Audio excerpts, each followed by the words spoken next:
Boa noite. O Jornal da Guará está no ar. Terça-feira, 11 de dezembro. Sabe o que é destaque hoje?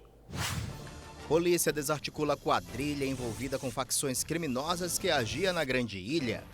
Justiça determina prazo de 60 dias para o município de São Luís apresentar adequações em unidades de saúde. Chuva volta a provocar transtornos na capital. Avenidas ficam alagadas e casas são inundadas. Carro pega fogo na ponte Bandeira Tribuzzi em São Luís. Veja ainda, IBGE projeta queda de quase 17% na safra de grãos do estado. Centrais sindicais fazem ação contra desmembramento do Ministério do Trabalho. E o encantamento da Orquestra Maranhense de Violinos, que dá acordes para as celebrações de Natal. Agora, no Jornal da Guará.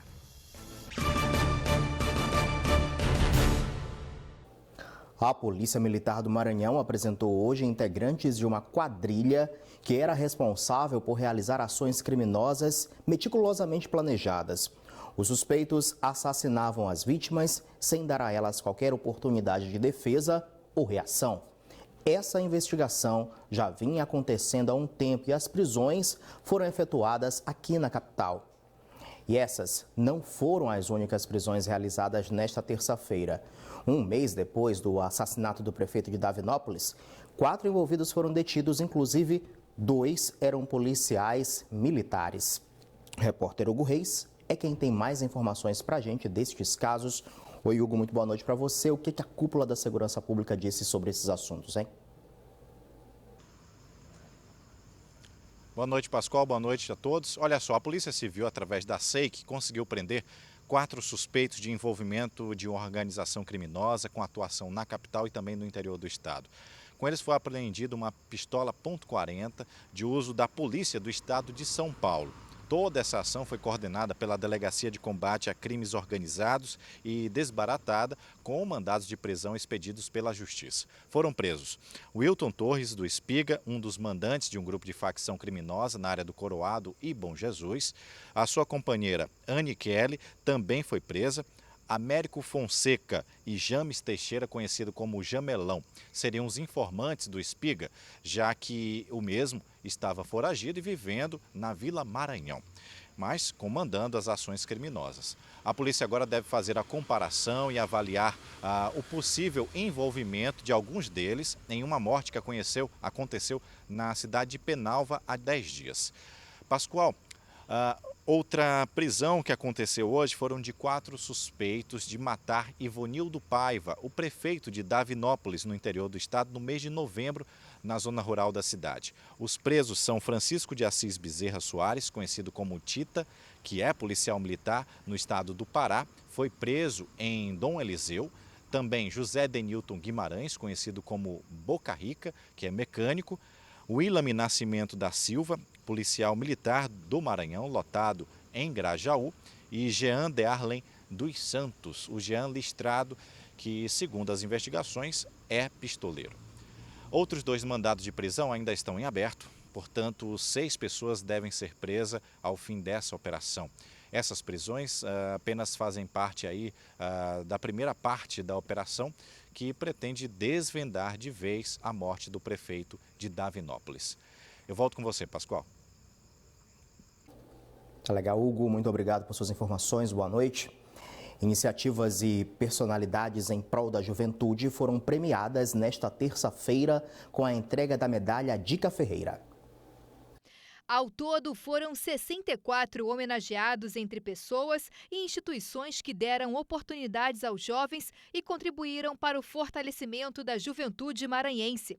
Felipe é um dos homenageados. Ele é gestor de juventude do município de Pedreiras, que tem 2 programas para a inclusão social dos jovens por meio da qualificação profissional. São eles o Qualifica Jovem e o Juventude no Campo. Mais de 800 jovens já foram beneficiados com cursos profissionalizantes. Somente nesse 1 ano e 6 meses de existência do programa, já qualificamos 823 jovens, isso considerando as taxas de evasão que são mínimas, porque nós trabalhamos com a perspectiva de evasão zero. Já inserimos 70 jovens no mercado de trabalho na condição de estagiário estagiários desses, 40% permanecem, foram inseridos diretamente pelo programa Qualifica Jovem no mercado de trabalho. Fábio participou do programa Cidadão do Mundo, do governo estadual do Maranhão. Ele fez intercâmbio em Buenos Aires e, como retribuição, quando voltou ao Maranhão, criou um projeto para ensinar espanhol para jovens do município de Nova York. Esse projeto ele tinha por objetivo maior era ofertar um curso de proficiência básica em língua espanhola para os alunos da minha antiga escola, na cidade de Nova York, Maranhão.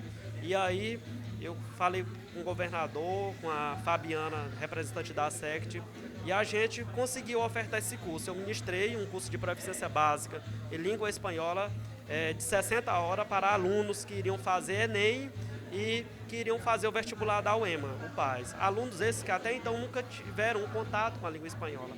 O primeiro passo na vida profissional, o sonho do primeiro emprego, a ajudar aos jovens é promover o desenvolvimento do Estado.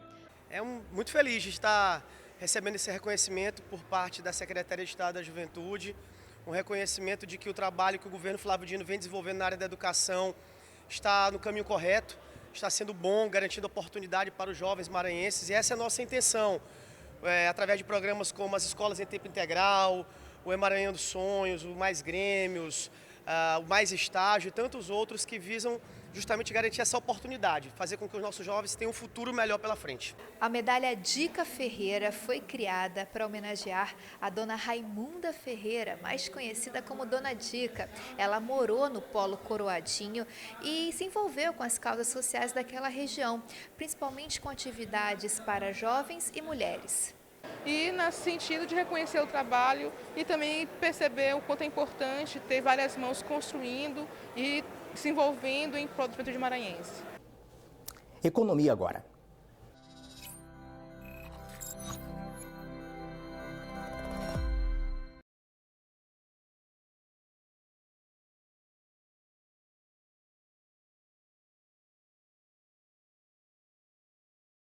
O IBGE divulgou o segundo prognóstico para a safra 2019. A produção de cereais, leguminosas e oleaginosas foi estimada em 231 milhões e 100 mil toneladas, 1,7% acima da safra de 2018. O Maranhão deve manter a 10ª posição no indicador de produção agrícola do país, respondendo por 2% de toda a safra nacional.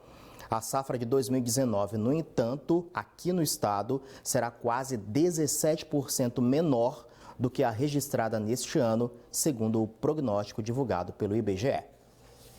Hoje também foi divulgada a pesquisa da FEComércio, que confirmou que o consumidor ludovicense pretende gastar quase 8% a mais do que no ano passado. A intenção de gastos cresceu principalmente entre os homens, que têm a fama de serem mais mão aberta.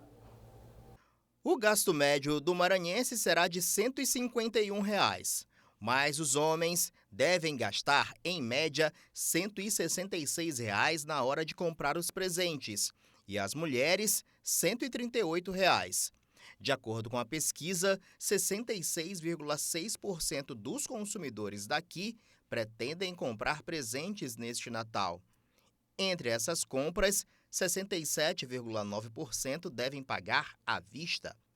69,4% dos consumidores vão fazer as compras nos shopping centers e apenas 15,2% no maior centro comercial a céu aberto de São Luís, a Rua Grande. Parte dessas compras vão ser feitas na Rua Grande, o principal centro comercial de São Luís, ao ar livre, que está em obras. Mas deve receber aí um bom número de consumidores na busca dos presentes. Existe, no entanto, uma preocupação real com o atraso ocasionado por uma ilustre presença que costuma chegar neste período do ano: a chuva.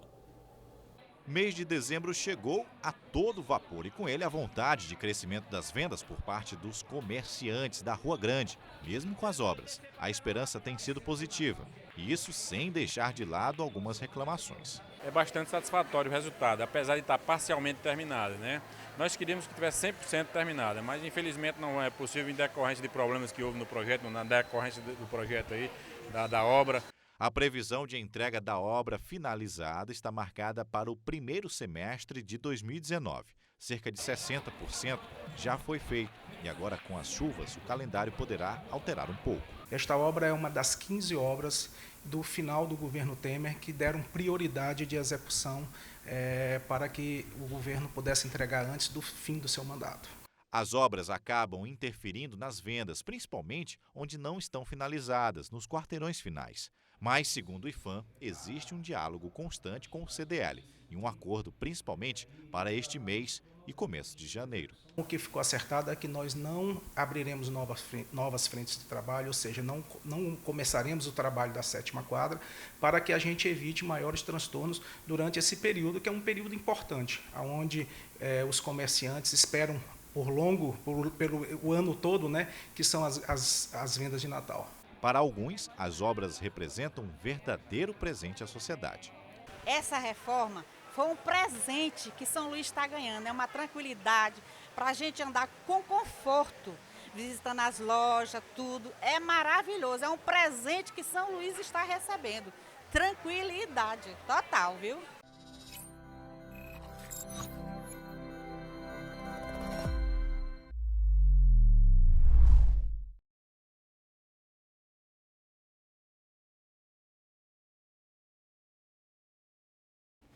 Hora do nosso destaque do dia, hora da análise. Marcos Saldanha já está aqui comigo para falar de um assunto importante, porque a Câmara engavetou hoje um projeto muito debatido, muito polêmico também, o Escola Sem Partido. Foi arquivado depois de 12 sessões tentando ser votado, não foi para frente, muito pela pressão da sociedade, muito pela pressão também dos professores, apesar de ser um assunto extremamente polêmico, não é isso, Marcos? Muito boa noite. Boa noite, Pascoal. Muito boa noite você aí de casa. Ufa! Esse ano dá para respirar tranquilo, porque o projeto Escola Sem Partido, sendo arquivado, ele só pode ser repensado no ano que vem, aí começa toda a tramitação. Então, eu diria que os professores ganharam um tempinho, porque, Pascoal, vamos combinar, né? É um projeto que não acrescenta em nada. Todos nós sabemos que os problemas da educação são graves, mas nem de longe é doutrinação, né? Você tem problemas estruturais, você tem problemas de gestão, problemas de investimento, de toda a natureza. Isso é o de menos. Então, eu acho que o Escola Sem Partido nada mais faz do que desviar o foco, né, desviar a atenção do foco que é real. Não podia estar discutindo, por exemplo, uma situação comum ainda nas escolas públicas, que é a aprovação compulsória, que também é por exemplo, como um problema, porque isso faz com que muitas vezes estudantes sejam aprovados sem quaisquer condições de avançar de série. A gente sabe que, óbvio, o problema da repetência é extremamente complicado, mas se não tem condição de ir para frente, não tem como ser. E hoje existe funciona ainda no país o projeto da aprovação compulsória. Então, seria um assunto para ser discutido. Sim, mais por até exemplo, do que o Escola Sem Partido. A própria questão do financiamento da educação, do Fundeb, do repasse. Quer dizer, a gente ainda vê na Justiça Maranhense uma briga, né? O TCE, que fez um excelente trabalho, por exemplo, batendo o pé de que não pode usar o dinheiro do Fundeb para pagar escritório de advogado, por exemplo. Quer dizer, essa é uma questão muito mais relevante do que o Escola Sem Partido.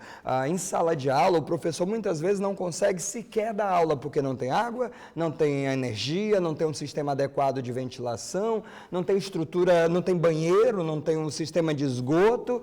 Quer dizer, isso são problemas que comprometem a educação, a atenção do aluno. A Escola Sem Partido é totalmente relevante. Quer dizer, eu acho que é uma pauta que só poderia entrar em discussão depois de todos os outros problemas equacionados. Para ver o que acontece então. Pois é, vamos ver. O que mais você tem como destaque aí para a nossa análise de hoje, Marcos? Pois é, Pascoal. Olha, a semana até que foi movimentada, né? Esse período, assim, chegando o recesso, né? Pós-eleição, a gente imagina que vai dar uma esfriada, mas não está, não. Continua dando o que falar na Câmara. Por exemplo, uma questão que foi aprovada, uma PEC, e essa, sim, é muito relevante, é o fim do foro privilegiado. Só que isso foi aprovado na Comissão, né, de Constituição e Justiça, e aí vai para plenário. Então, provavelmente ainda não esse ano, mas ano que vem já fica no ponto para votar.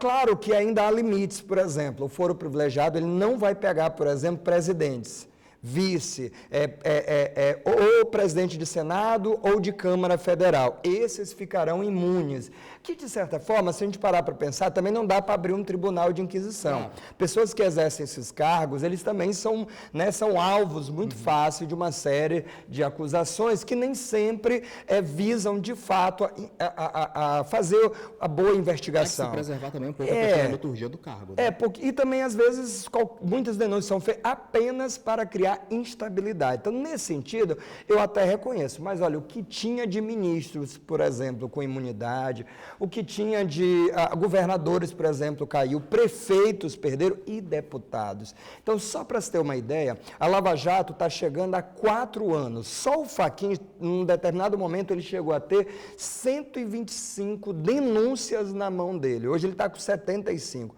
Muitas dessas pessoas investigadas são parlamentares, ou são políticos, ou são pessoas que exercem ou exerceram cargos públicos. Só para você ter ideia, o presidente Michel Temer, ele tem 2. Então, já ele deixa o cargo de presidência e ele vai ter que se virar com essas 2 denúncias, por exemplo. Também que ele pode escapar. Pois é, também pode ser isso. Mas, de qualquer forma, eu acho que é uma questão importante que a gente abre, né, de que essas pessoas em crime comum e julgados em segunda instância, quer dizer, já fica definido isso caso seja aprovado em plenário, que é outra questão também. Sim. Estamos dizendo que isso foi aprovado, que vai para votação.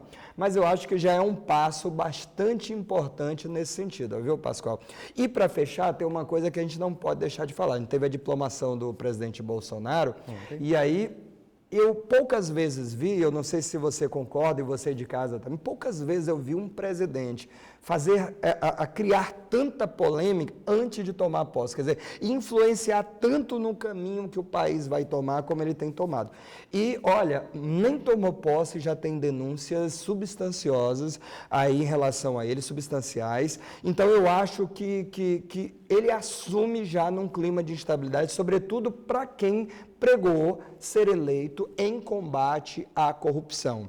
Há que se investigar, claro, há que se levar adiante todas essas denúncias, né, até mesmo antes de assumir o cargo, mas que não está batendo essas informações aí do que está sendo falado, quer dizer, um motorista que movimenta um valor, que pediu, né, que pede um dinheiro emprestado, mas que tem um patrimônio grande, ali alguma coisa não está batendo. E é importante fazer essa investigação, o povo brasileiro precisa ter, né, de fato, antes de tomar posse, né, já que já foi diplomado, agora o passo seguinte dá para fazer aí movimentos. E aí a gente já se preocupa com aquilo que a gente já previa, né, quer dizer, um país entrar num novo ciclo de instabilidade política. Né? Para que isso não aconteça. Pois é. Obrigado, Marcos. Ok, eu que agradeço, boa noite. A gente segue continuando agora, vamos agora para o intervalo e no próximo bloco a gente volta com outras informações. Tem destaque aí para a área da saúde, já que o Estado, a partir de um pedido da Justiça, está averiguando e analisando qual é a situação das unidades municipais de saúde. Logo após o intervalo.